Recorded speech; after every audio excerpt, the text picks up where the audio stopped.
Okay, so we are live now. Hello students, स्वागत है आप सभी का आशीष सिंह लेक्चर्स के इस लेटेस्ट लाइव स्ट्रीम में। दोस्तों, इस लाइव स्ट्रीम में हम लोग बहुत मजे करने वाले हैं, क्योंकि हम लोगों ने सदिश योग के नियम जो लास्ट क्लास में पढ़ करके cut cut cut cut question solve किए थे, आज हम उन सदिश योग के नियमों से संबंधित फॉर्मूलों को भी बनाना सीख लेंगे। और फॉर्मूले बनने के बाद हमारा जीवन बेहद आसान हो जाएगा, क्योंकि फॉर्मूले जब बन जाते हैं तो उन फॉर्मूलों के बेस पर क्वेश्चन करने से चीजें इजी लगने लगती है ना। तो हम लोगों ने दोनों तरीके से सीखा है। सबसे बड़ा तरीका जो हम लोगों ने कल सीखा था, जहाँ पे बिना किसी फॉर्मूले से हमने क्वेश्चंस को सॉल्व किया था। आज हम फॉर्मूला डिराइव भी करेंगे और साथ ही साथ ये भी सीखेंगे कि उसको अप्लाई कैसे करना है। तो मज़ा तो बहुत ही आएगा। देखते हैं आप लोग कितना मज़ा लेने को तैयार हैं, देखते हैं आप लोग कितना मज़ा कर पाते हैं आज की क्लास में। तो चलिए बिना समय खराब के शुरू करते हैं। आप लोगों ने पढ़ा था समांतर चतुर्भुज संबंधी सदिश योग का नियम। जरा आपके सामने उस चीज को लेकर के आते हैं। समांतर चतुर्भुज संबंधी योग का नियम। समांतर चतुर्भुज संबंधी योग का नियम, हाँ सर पढ़ाया तो था आपने। पैरेललोग्राम लॉ, पैरेललोग्राम शॉर्ट में ऐसे लिखते हैं बेटा, पैरेललोग्राम लॉ ऑफ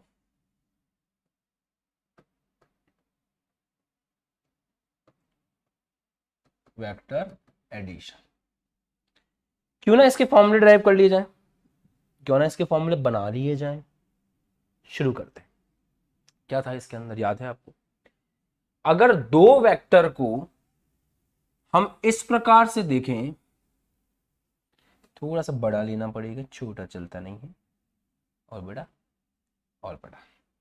हमारा जो वेक्टर है, अगर दो वेक्टर इस प्रकार से हों कि वो समांतर चतुर्भुज की दो भुजाओं को प्रदर्शित कर रहे हों, आराम सीखना।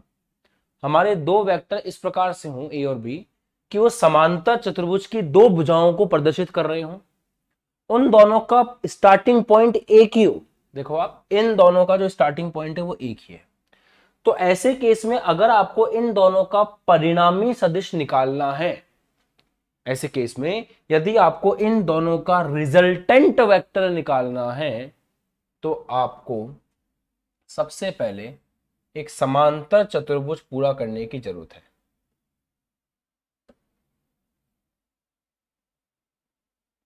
क्या हमने एक अच्छा समांतर चतुर्भुज बनाया है? अच्छा बनाया है, बढ़िया।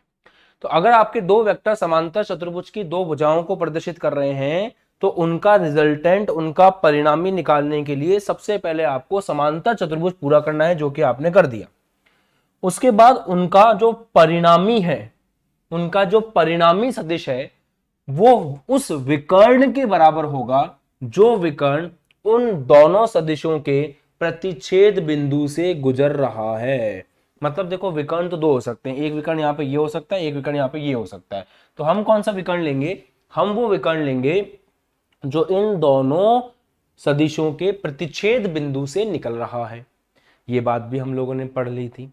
सही बात है। गायत्री, आदित्य, लेखराज, कपिल, राज, बोलपाल, कुमार, लकी, अभिषेक यादव, ये सभी बच्चे क्लास में हैं। Very good, good. तो समझिए, ये जो प्रतिच्छेद बिंदु है, यहां से आपका इनका रिजल्टेंट, इनका परिणामी सदिश निकलेगा। तो ये निकला इनका परिणामी सदिश इस तरह से, ये इनका परिणामी सदिश। आर बोल लूं इसको। अब ये जो आपका आर है, ये है परिणामी सदिश।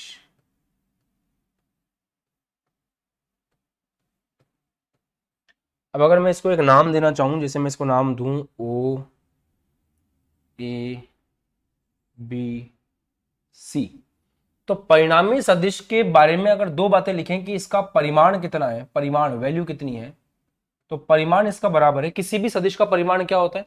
सदिश का परिमाण दिखाने का तरीका है कि भाई जितना भी लंबा सदिश है, वो जो लंबाई उसकी होती है वही उसका परिमाण होता है, वही उसकी वैल्यू होती है। सदिश निरूपण में अपन ये चीज देख चुके हैं।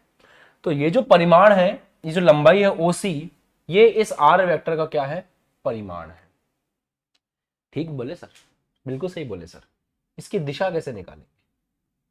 इसकी दिशा हम मान लेते हैं अल्फा कोण और अल्फा कोण आपको अच्छे से पता है कि ये वाला जो कोण है इसको हमने कह रखा है अल्फा कोण।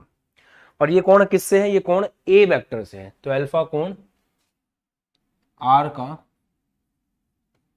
ए वेक्टर से कोण है, यही हमारा दिशा दिखाने में काम आएगा। तो अगर मैं इस आर वेक्टर के बारे में सारी जानकारी निकालना चाहूं तो मुझे दो ही जानकारी आपको देनी है मोटे मोटे तौर पे। एक तो मुझे आपको मुझे परिमाण बताना है, दूसरा दिशा बतानी है। परिमाण होगा ओसी के बराबर, तो ओसी का मान निकाल लेते हैं, वही अपना परिमाण कहलाएगा आर वेक्टर का, जिसको हम लोग जो है मॉड आर से भी प्रदर्शित करेंगे ऐसे। दूसरा, या फिर सिंपल आर भी लिख सकते हैं। आपने पढ़ रखा है ना वेक्टर को, अगर वेक्टर जैसे मान लीजिए वेक्टर ए है तो ये कंप्लीट सदिश है, ये उस सदिश का परिमाण है। इसको आप ऐसे भी दिखा सकते हो, नॉर्मल ए। तो वही बात मैंने लिखी, ठीक है। और अगर आपको दिशा दिखानी हो तो आप किसको काम में लोगे? अल्फा को। अल्फा किसको प्रदर्शित करेगा? अल्फा जो है वो दिशा को प्रदर्शित करेगा। आगे बढ़े बेटा, चलिए अब इस बारे में विचार करते हैं कि ये दोनों निकलेंगे कैसे। उसके लिए यहां पे आना पड़ेगा आपको, यहां पे डेरिवेशन वगैरह अच्छे से करना पड़ेगा, तब मजा आएगा। एक बात को समझ सकते हो क्या मेरे साथ साथ, कि अगर ये बी है, समझना ध्यान से बेटा। अब मैं एक काम कर रहा हूं, क्योंकि मैं यहाँ पे वेक्टर की बात नहीं कर रहा, ये जो लेंथ है यहां से यहां तक जो लेंथ है वो ए वेक्टर का परिमाण है, तो उसको सिंपल ए दिखा देता हूं। यहां से यहां तक जो लेंथ है वो बी वेक्टर का परिमाण है, उसको सिंपल बी दिखा दिया। यहां से यहां तक जो लेंथ है वो आर वेक्टर का परिमाण है, मतलब इनके परिणामी सदिश का परिमाण है, उसको सिंपल आर दिखा देता हूं। इस तरह से अपन कर सकते हैं। तो समझना, अगर यहां से यहां तक बी है तो इसके जस्ट सामने वाला ये भी कितना होगा? बी होगा। आप लोग कॉपी लेकर के बैठेंगे, डेरिवेशन मेरे साथ साथ करेंगे तो मुझे बहुत खुशी होगी, मेरा दिल गदगद हो जाएगा अगर आप मेरे साथ साथ डेरिवेशन कर रहे हैं। मुझे बहुत खुशी होगी अगर आप कोई भी चीज सीखते हैं और कमेंट सेक्शन में यस लिख देते हैं तुरंत, ठीक है। तो ये अगर बी है तो ये भी बी होगा। अब एक काम करते हैं, हम डेरिवेशंस को आगे बढ़ाने के लिए यहां से एक लंब डालते हैं ऐसे, ठीक है। इसको पूरा कर लेते हैं, ये एंगल 90 डिग्री, और इसको नाम दे देती है, इसको नाम दे सकते हो आप पी। पी का नाम दे दो, कोई दिक्कत नहीं, आपने लंब डाल दिया यहां से। लंब लग रहा है क्या ये?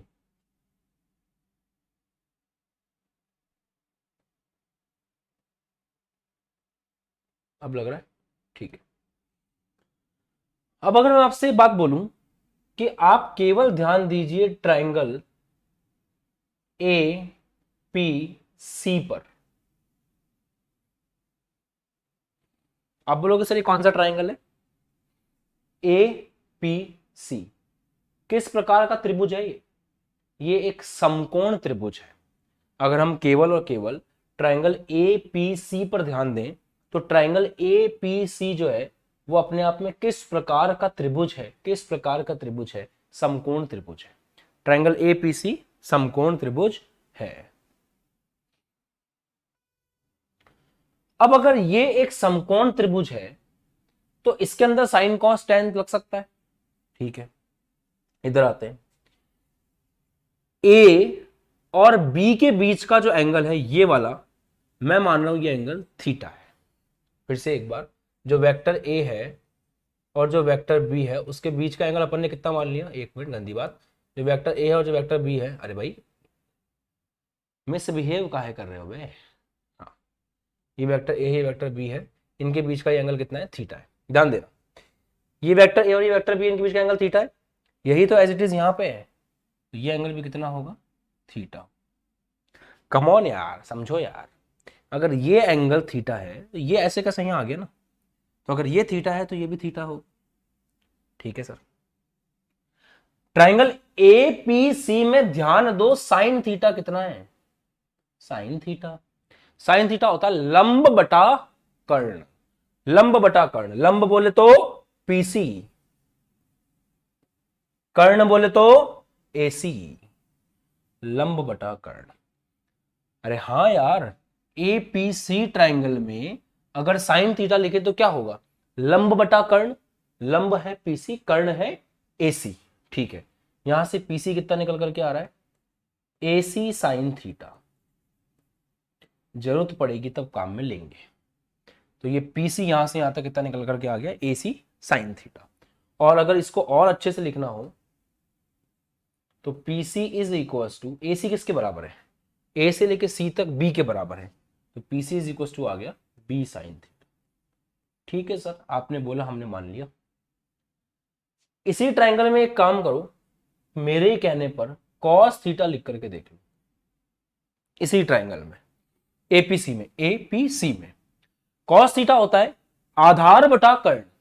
कॉस थीटा क्या होता है, आधार बटा कर्ण, आधार बटा कर्ण, आधार बटा कर्ण। आधार है आपका AP, कर्ण है आपका AC। तो यहां से AP इज इक्वल टू क्या आ गया, AC कॉस थीटा।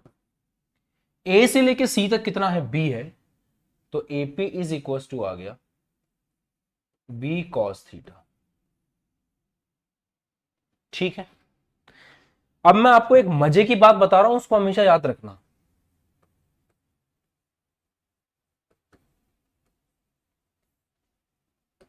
अगर आपके पास इस प्रकार से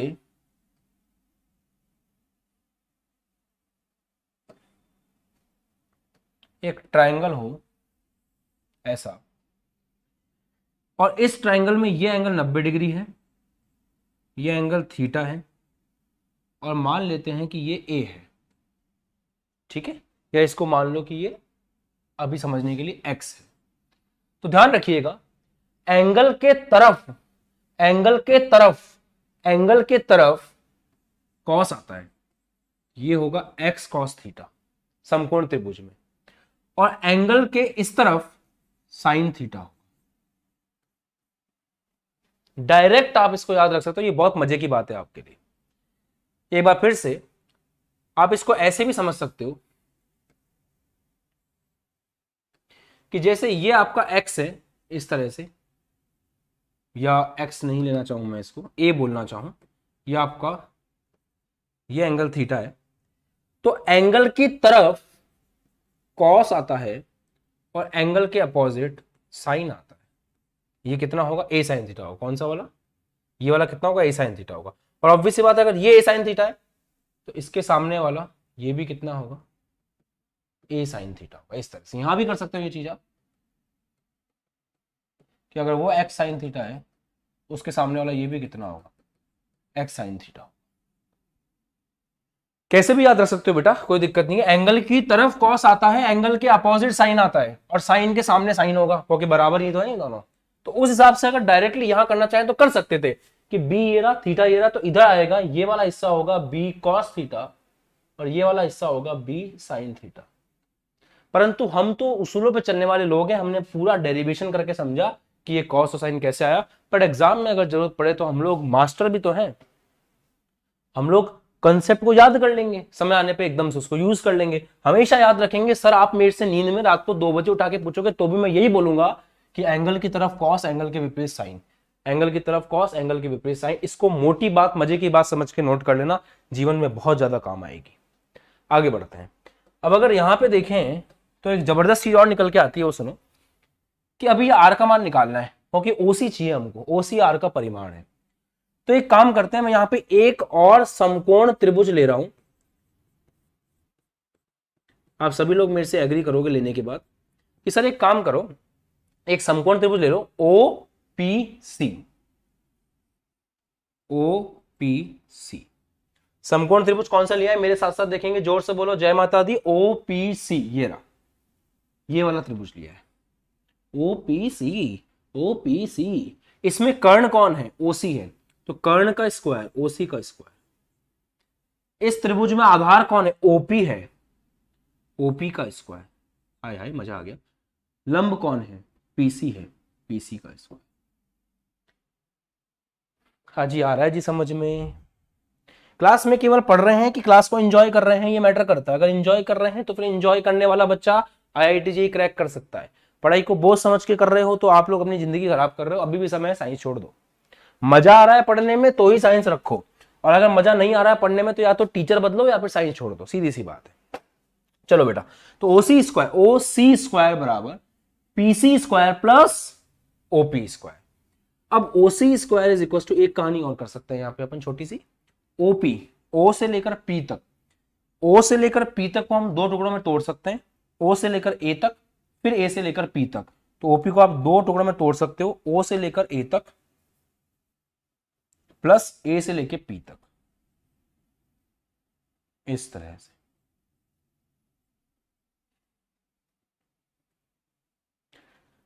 क्या बात है सर, आप तो स्टेप बाय स्टेप पढ़ा रहे हो। ओ से लेकर पी तक हम बोल सकते हैं ओ से लेकर ए तक प्लस ए से लेकर पी तक। ईरा भाई साहब, ओ सी स्क्वायर बराबर O A plus A P का whole square plus P C square. इसको लेके आगे बढ़ेंगे, ध्यान से देखिएगा। ओ सी का स्क्वायर बराबर O A plus A P का square, O A plus A P का स्क्वायर, मजा ही आ गया, पीसी का स्क्वायर।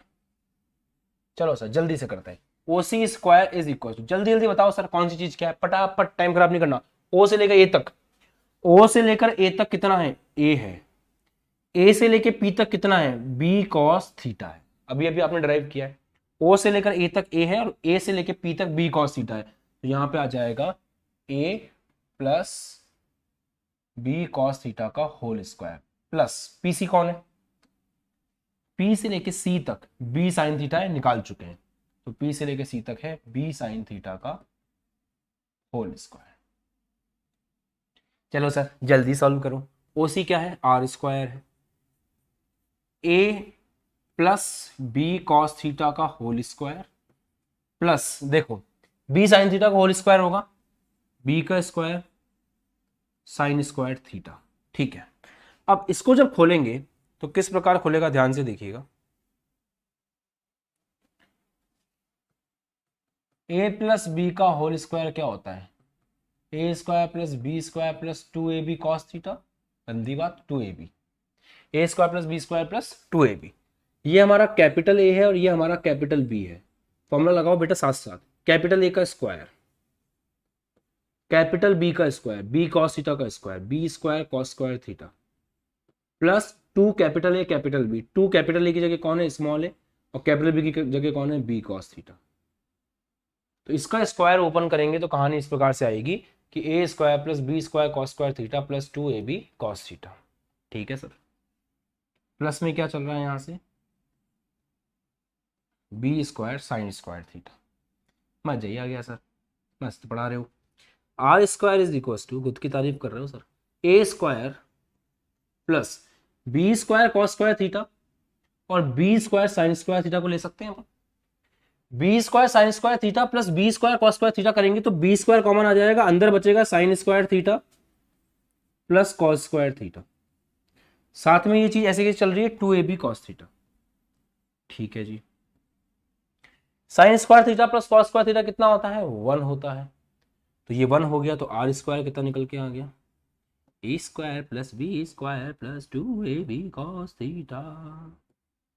हमेशा के लिए इसको याद रखेंगे, भूल न जाना। चलो ये क्या है, इसको हमें याद कर लेना। तो मेरे हिसाब से हम एक काम कर चुके हैं कि भाई जो आपका परिणामी सदिश है उसका परिमाण निकाल चुके हैं, उसकी वैल्यू निकाल चुके हैं। अब दूसरा टास्क है उसकी दिशा निकालना, अब दूसरा टास्क है उसकी दिशा निकालना। तो अब उसकी हम दिशा निकालते हैं। ठीक है, यहां तक डन, आगे बढ़े या यहीं कर लें, यहीं कर लेते हैं। अब निकालते हैं हम दिशा। दिशा क्या है, अल्फा है। अब अल्फा निकालते हैं। अल्फा निकालने के लिए हम यूज करेंगे tan अल्फा।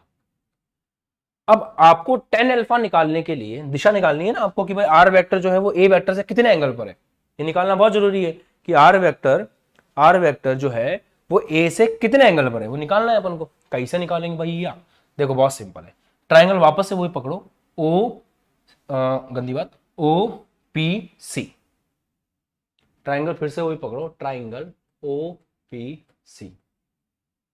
उसमें लिखिए tan अल्फा। tan अल्फा का फॉर्मूला होता है लंब बटा आधार।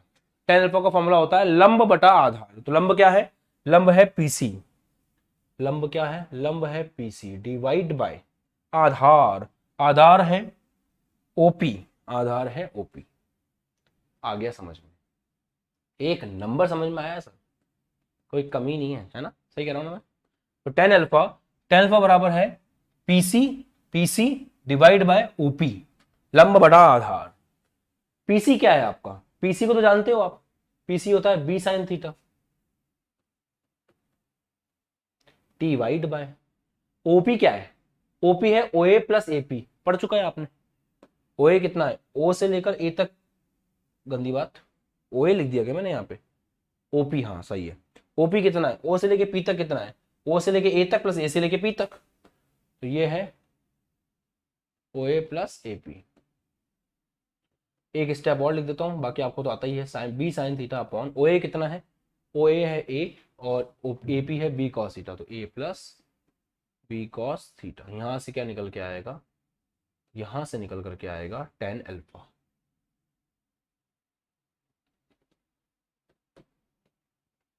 इसको भी याद रखना है। अब बोलो यस या नो, समझ में आया कि नहीं आया, टॉपिक मक्खन हुआ कि नहीं हुआ। यहां एक बात और याद रखनी है कि अल्फा जो है वो ए से कोण है,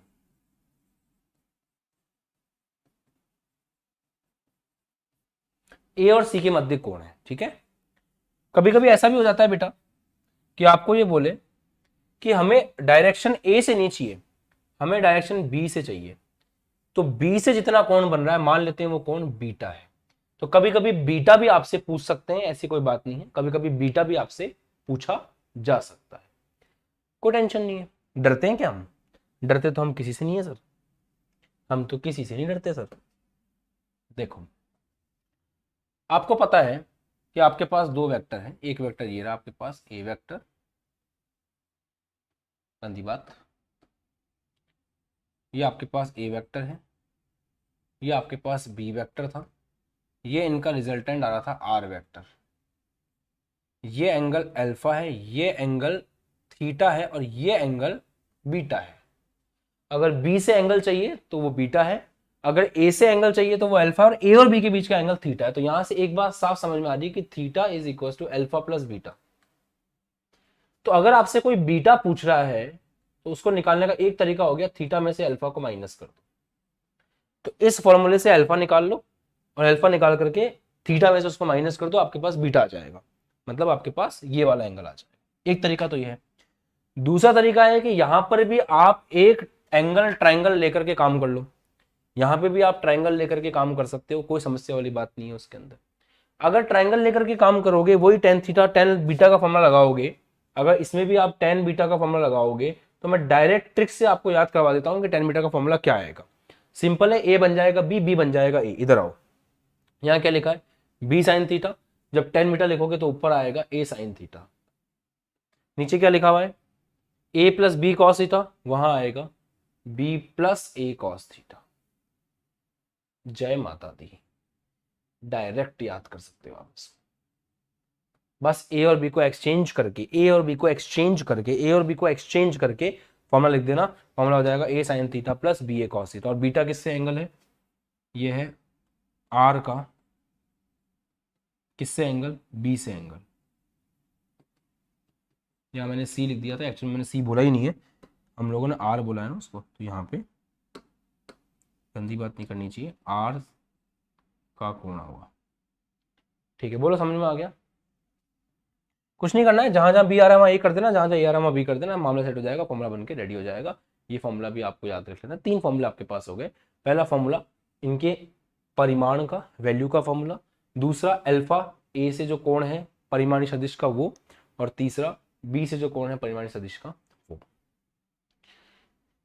बोलो जी, आ गया जी, समझ में आ गया, कोई दिक्कत नहीं है, बहुत अच्छे सर। एक बार बताओ सर कि अगर यहाँ पे तो आपने समांतर चतुर्भुज दिया था हमारे से, अगर हम तो प्यारे से नन्हे से बच्चे हैं, अगर हमारे सवाल में क्वेश्चन ने पूछ लिया कि त्रिभुज संबंधी योग के नियम से फॉर्मूला ड्राइव करो, समांतर चतुर्भुज की जगह अगर हमसे बोल दिया कि भाई त्रिभुज संबंधी योग का जो नियम है उससे करके बताओ, तो हम कहीं से करेंगे सर। बहुत सिंपल है बेटा, इस पूरे डेरिवेशन में कुछ मत करना, सेम डेरिवेशन रहेगा। आपको पता है कि अगर मैं इतना सा काम कर दूं कि इसको उठाकर, गंदी बात ऐसे नहीं करते, इसको उठा करके उधर ले जाऊं और इसको उठा करके इधर ले आऊं,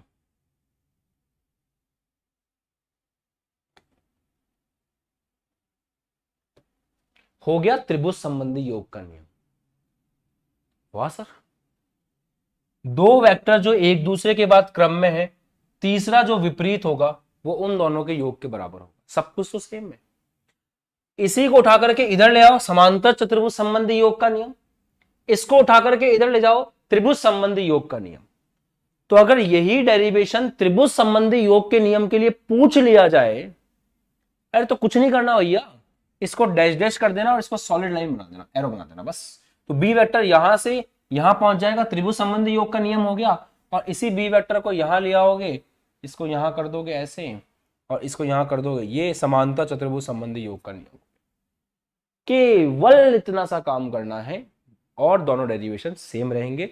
दोनों में जो वैल्यू आ रही है, एंगल आ रहे हैं, एंगल आ रहे हैं, सब कुछ सेम रहेगा। All concept are clear sir. अब कराओ क्वेश्चन सर। अब हमको ये बताओ एग्जाम में प्रश्न कैसे करेंगे। अब हमको क्वेश्चन करने को मांगता है। चलो शुरू करते हैं। सर आपकी स्मार्ट वॉच कहाँ है? स्मार्ट वॉच चार्ज हो रही है। आज हमारी वॉच चार्ज नहीं है। कितना कुछ नोटिस करते हो रे। चलो देखो, अब हम लेते हैं कुछ स्पेशल केसेस।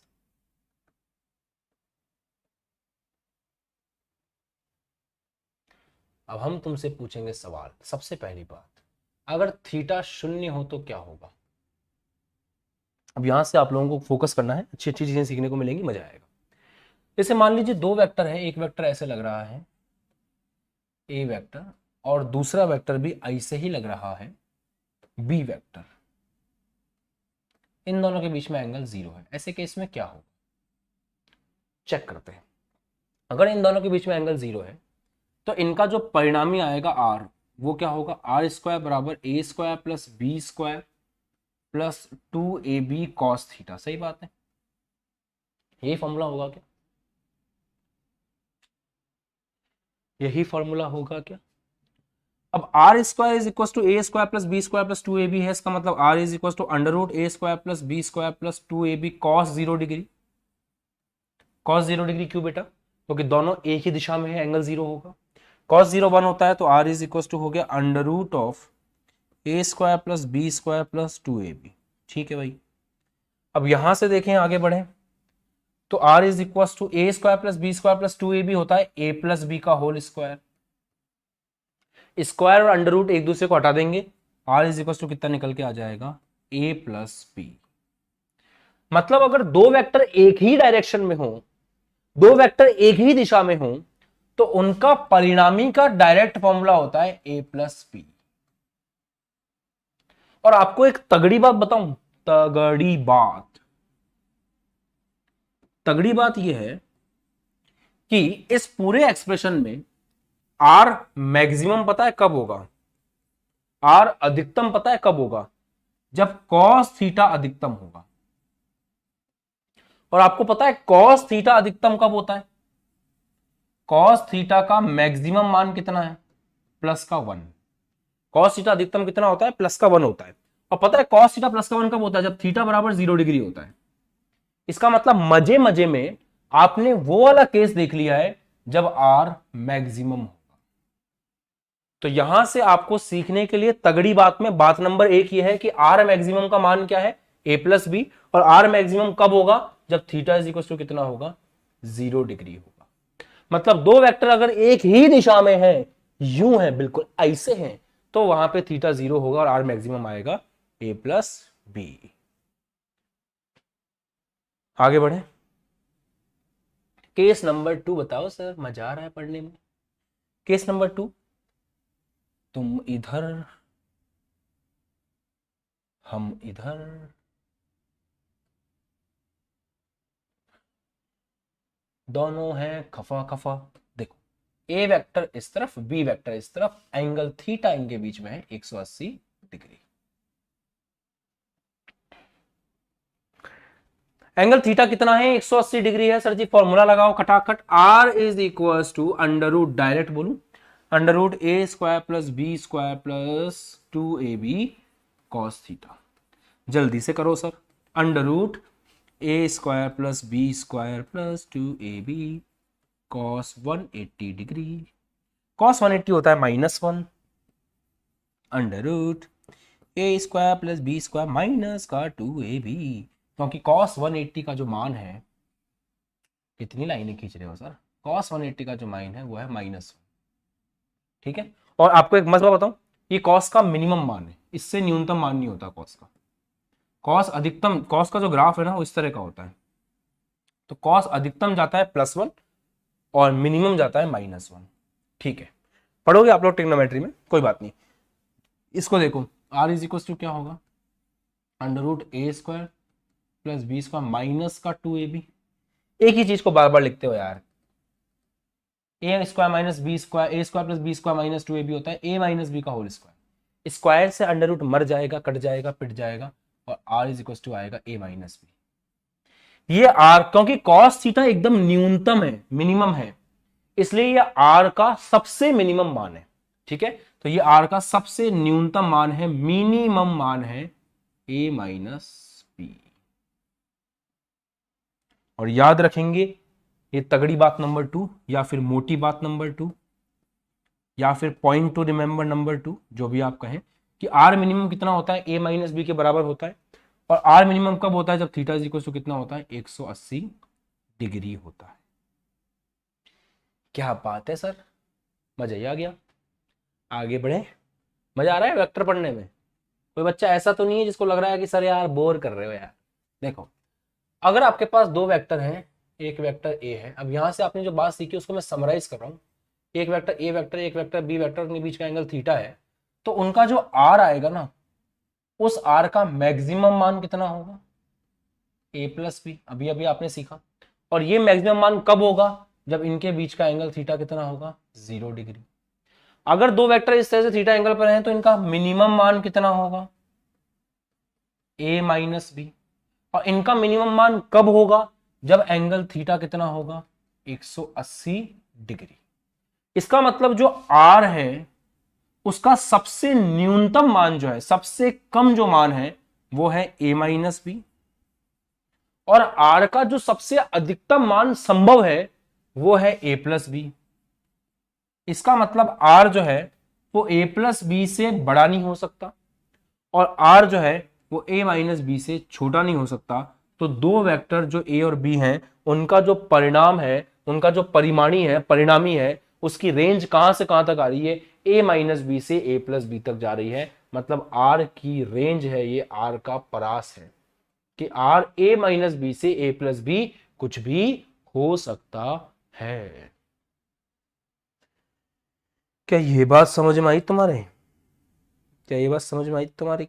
आई तुम्हारी समझ में आई तुम्हारी? एक और बात बताऊं, एक और बताऊं, मस्त बात बताऊं, सुनोगे, मजा आएगा सुनने में। यहां पे a माइनस बी की जगह इस तरह से लिखते हैं,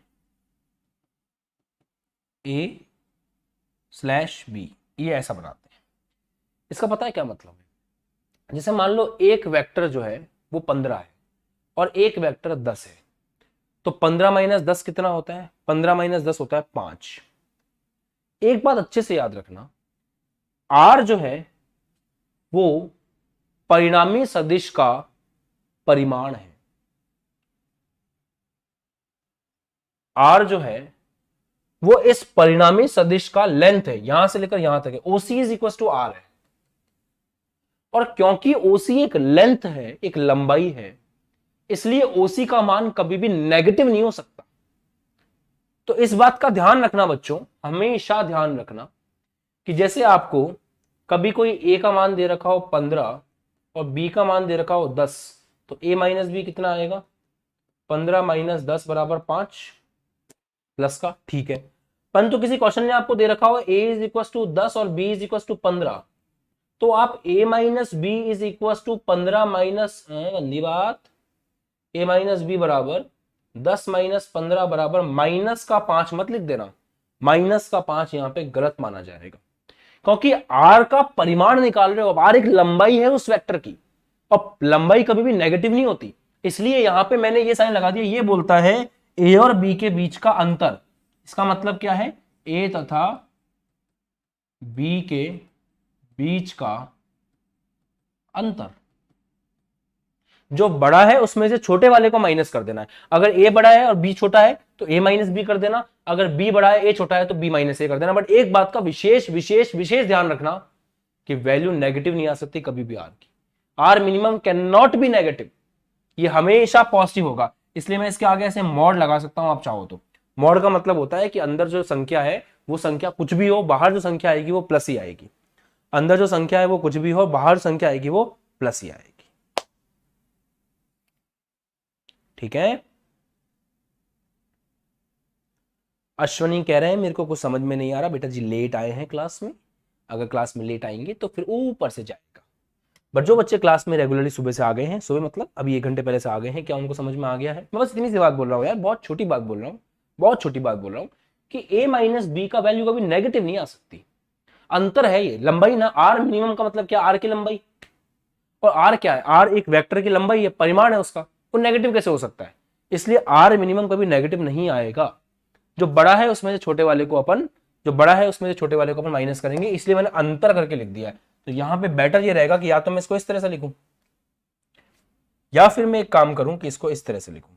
इसका मतलब होता है ए और बी के बीच का अंतर करना है, जो बड़ा है उसमें छोटे वाले को माइनस करना है। और अगर ये लिखा है तो आगे मॉड लगेगा, आगे मॉड लगेगा। मॉड का मतलब क्या होता है समझना, जैसे मान लो ए 15 है और बी 10 है तो भी आंसर प्लस का 5 आएगा, और ए 10 है और बी 15 है तो भी आंसर प्लस का 5 आएगा। ये मतलब होता है मॉड का। मॉड से बाहर कभी भी नेगेटिव नहीं आ सकता, मॉड से बाहर हमेशा प्लस ही आता है। MOD mod. अरे मॉड क्लियर है सर, बढ़िया है जी। तो ये इस तरह से लिखा है, टेंटन है, आ गया सर समझ में। और आर के परिमाण की बात हो रही है ना, इसको ऐसे आर मतलब या चाहो तो आर क्या है, परिमाण है। ये इसकी जगह अपन ऐसे भी दिखा सकते हैं। ठीक है, चलो अब एक क्वेश्चन दो सर। जब तक क्वेश्चन नहीं दोगे आंसर कैसे समझ में आएगा, टॉपिक कैसे समझ में आएगा? दो वेक्टर है आपके पास, एक वेक्टर है ए, और जो ए वेक्टर है वो है 3 इकाई, और जो बी वेक्टर है वो है 4 इकाई। ठीक है, आपसे ये पूछ रहा है कि आर के आर का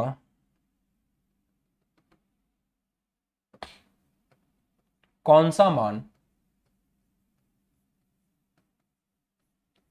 संभव नहीं है।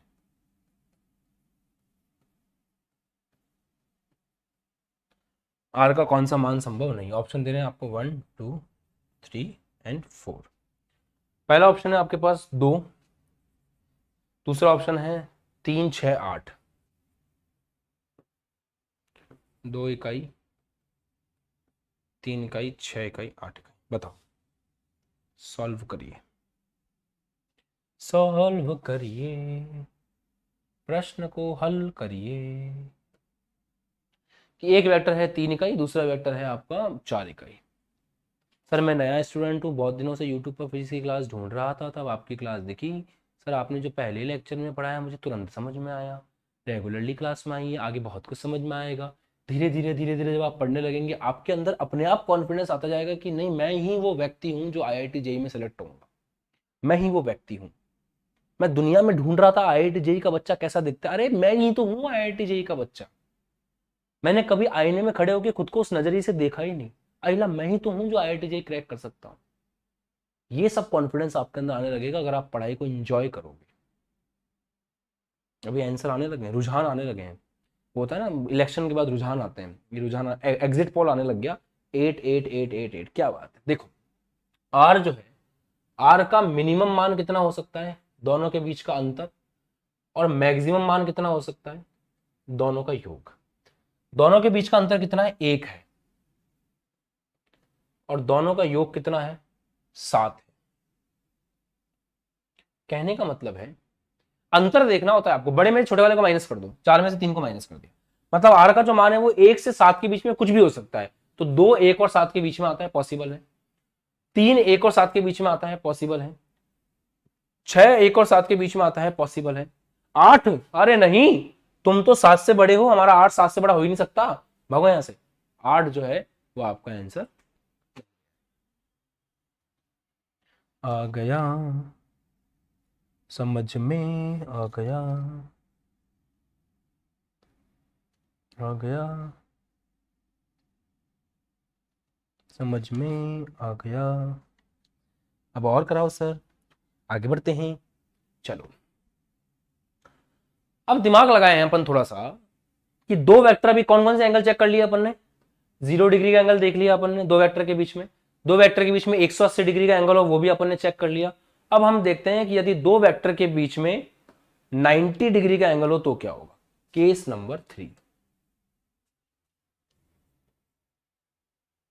दो वेक्टर दो वेक्टर दो वेक्टर दो वेक्टर 90 डिग्री का एंगल, टिनैंक टिनैंक, ए वेक्टर इधर को बी वेक्टर इधर को, इनके बीच का एंगल 90 डिग्री है। ठीक है सर, बताइए, शुरू करें। यहां पे अगर आपको आर निकालना है तो आर क्या होगा, A square plus B square plus 2ab cos theta. Value रखो sir, R square is equal to था तो ये हो जाएगा R is equal to under root of A square plus B square plus 2ab cos theta. R is equal to angle की value कौन रखेगा, value रखेंगे 90 degree. R is equal to under root, देखो cos 0 1 होता है और cos 90 जो है वो 0 होता है। पता है आपको ये बात, cos 90 0 होता है। cos की टेबल याद कर लो बेटा, बहुत काम आएगी। cos 90 कितना होता है, 0 होता है। तो अगर cos 90 0 हो गया तो ये पूरी टर्म उड़ गई, क्या बचा, R is equal to A square plus B square. अरे यार एक बात बताओ सर, सर सर सर एक बात बताओ, क्या हम इसको बिना फॉर्मूले के कर सकते थे। हाँ कर सकते थे, कैसे, हमें पता है एंगल 90 डिग्री है, समांतर चतुर्भुज बनाएंगे और समांतर चतुर्भुज बनाएंगे तो ऐसा बनेगा। उसके बाद हम देखेंगे रिजल्टेंट वेक्टर, तो रिजल्टेंट वेक्टर दोनों के मिलान बिंदु से ऐसा गुजरेगा, यही तो होगा रिजल्टेंट वेक्टर आर। और आर का परिमाण देखें तो केवल ऐसे लिखेंगे। अब क्योंकि ये एंगल 90 डिग्री है तो ये एंगल भी 90 डिग्री होगा सर जी।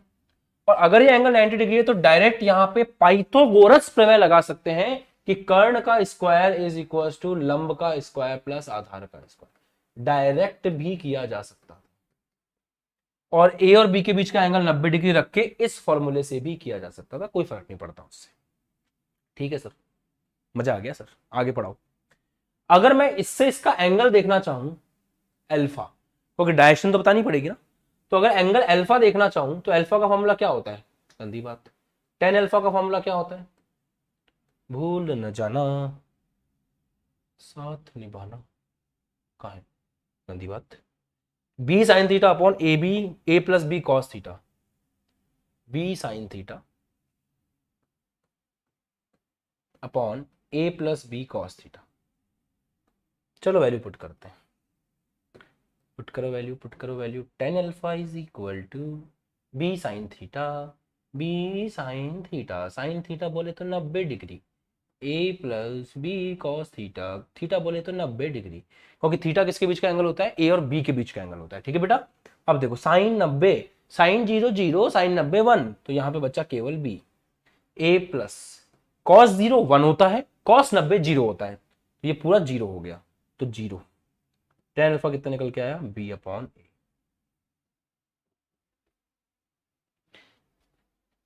क्या हम इसको डायरेक्ट कर सकते हैं सर, क्या हम इसको डायरेक्ट कर सकते हैं सर, जी हाँ कर सकते हैं। इस ट्राइंगल में टेन अल्फा लिखो, इस ट्राइंगल में टेन अल्फा क्या होगा, लंब बटा कर्ण, लंब बटा कर्ण, ये बी है तो साला ये भी बी होगा ना, तो लंब बटा कर्ण, लंब बटा कर्ण, लंब बटा कर्ण, बी अपॉन ए। जो फॉर्मूले ने सिखाया वही हमने डायरेक्ट निकाल दिया, मतलब एकदम सही है, ये भी समझ में आ गया, ये भी समझ में आ गया। तो जब दो वेक्टर एक दूसरे से 90 डिग्री पर हों तो आप डायरेक्ट याद रखेंगे under root A square plus B square, और एंगल के लिए आप याद रखेंगे टेन अल्फा बराबर बी अपॉन ए। इस बात को बाबा जी की घुटी समझ के याद कर लो, ये है आपके लिए point two remember, it's point two remember, it's PTR. Sir आपकी आवाज मक्खन है, धन्यवाद जी, मक्खन खाओ आवाज मक्खन हो जाएगी। आगे बढ़े, अब इसमें एक और अंडर केस लेते हैं, अंडर कवर केस, एक अंडर स्पेशल केस लेते हैं इसके अंदर। इस बार हम ये बोल रहे हैं कि दो वेक्टर हैं, जैसे कभी कभी क्या होता है फिजिक्स में फोर्स बहुत ज्यादा काम आती है। फिजिक्स जब आप डेरिवेशंस करोगे या फिर न्यूमेरिकल सॉल्व करोगे तो मोस्टली जब जैसे आप लॉज ऑफ मोशन पढ़ोगे तो फोर्स बहुत ज्यादा काम आएगी, फोर्स बहुत ज्यादा काम आएगी। तो मैं ये मान के चला हूं एक स्पेशल केस ले रहा हूं कि एंगल 90 डिग्री है और दोनों फोर्स बराबर हैं। तो दोनों में डिफरेंस क्या हुआ, इधर ए और बी बराबर नहीं थे, 90 डिग्री पे थे, यहां पे ए और बी बराबर है। एक्चुअली आप देखा जाए तो पुराने वाले केस में ए और बी को अगर मैं बराबर कर दूं एफ के तो कहानी ये बनती है। तो अगर दो वेक्टर है एफ एफ और एक दूसरे से 90 डिग्री पर है तो यहां पर इनका रिजल्टेंट का मान कितना होगा, तो आप जानते हो अगर 90 डिग्री पे हो तो A square plus B square F square plus F square बोले तो 2f स्क्वायर बोले तो √2f। मतलब इनका जो परिणामी सदिश आएगा वो, गंदी बात, इनका जो परिणामी सदिश आएगा वो ऐसे आएगा बीच में यूं, और उसका मान कितना होगा √2f होगा। अब जरा देखें ये एंगल कितना होगा, चेक करते हैं। तो अगर ये एंगल निकालने की इच्छा हो मन में तो आपको डायरेक्ट तरीका बता रखा है मैंने कि ये एंगल निकालना है। इस ट्राइंगल में tan अल्फा बराबर लंब बटा कर्ण, सॉरी लंब बटा आधार, लंब कितना है f के बराबर, आधार भी कितना है f के बराबर, f अपॉन f कितना आ गया 1। और आपको पता है tan अल्फा 1 कब होता है, जब अल्फा का मान 45 डिग्री होगा। Today is my birthday sir please blessing me. Yogita आपको बर्थडे की, जन्मदिन की बहुत बहुत शुभकामनाएं, आपका जीवन हमेशा खुश रहे, wishing you a very very happy and healthy life. और एक बात ध्यान रखें कि मेरी शुभकामनाएं हमेशा हमेशा हर उस बच्चे के साथ है जो बच्चा अच्छे से अपने जीवन में चल रहा है, ईमानदारी से अपनी पढ़ाई कर रहा है, बड़ों की इज्जत करता है, खुश रहता है, मस्त रहता है और सबको प्यार बांटता है। वो बच्चे के लिए हमेशा मेरा आशीर्वाद बना रहेगा। सही है, तो बढ़िया, अच्छी बात है, इतना बढ़िया डेडिकेशन है, बर्थडे के दिन भी पढ़ाई कर रहे हो, बहुत अच्छी बात है बेटा। तो tan 45 डिग्री बराबर कितना होगा 1, क्योंकि tan 45 1 होता है, तो यहां से एंगल अल्फा बराबर कितना आ गया 45 डिग्री। तो ये 45 डिग्री है, ठीक है, मतलब 45 पाएगा।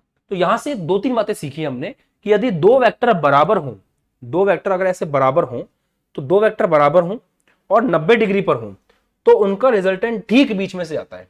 दो वेक्टर बराबर हों 90 डिग्री पर हों, दो वेक्टर बराबर हो 90 डिग्री पर हो तो उनका रिजल्टेंट ठीक बीच में से आता है। कितने डिग्री के एंगल पे, 45 डिग्री के एंगल पे। और परिमाण कितना होता है उसका, √2f होता है। परिमाण कितना होता है, √2f होता है। सही है, चलो आगे बढ़े। मजा आ रहा है सर। अब आपको एक क्वेश्चन देकर के हम देखते हैं आप लोग कितना बुद्धि चला पा रहे हो।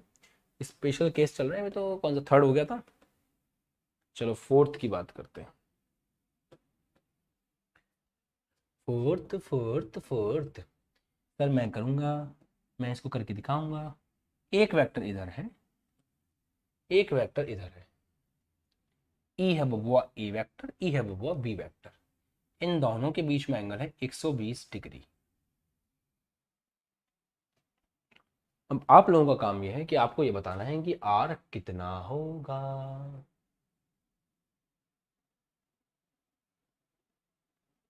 कितना होगा आर, आर कितना होगा, आर कितना होगा, कितना होगा, होगा होगा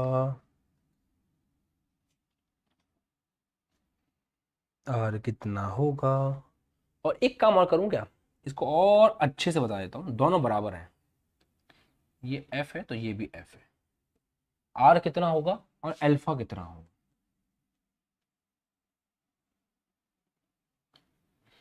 ये आप लोगों को बताना है। आर कितना होगा, अल्फा कितना होगा, आर कितना होगा, अल्फा कितना होगा, आर कितना होगा, अल्फा कितना होगा। कर लोगे, चलो इसको करना और इसको एज अ होमवर्क नीचे कमेंट सेक्शन में लिख करके बताना। अगली क्लास में आते ही मैं ये चीज़ सॉल्व करवाऊंगा और फिर हम क्लास को आगे बढ़ाएंगे, ठीक है। तो मुझे लगता है कि आप सभी बच्चों को मज़ा आ रहा है पढ़ने में। IIT JEE वाले चैनल को सब्सक्राइब करके रख लेना, उसके ऊपर एक धांसू धमाकेदार क्लास बहुत जल्दी आने वाली है।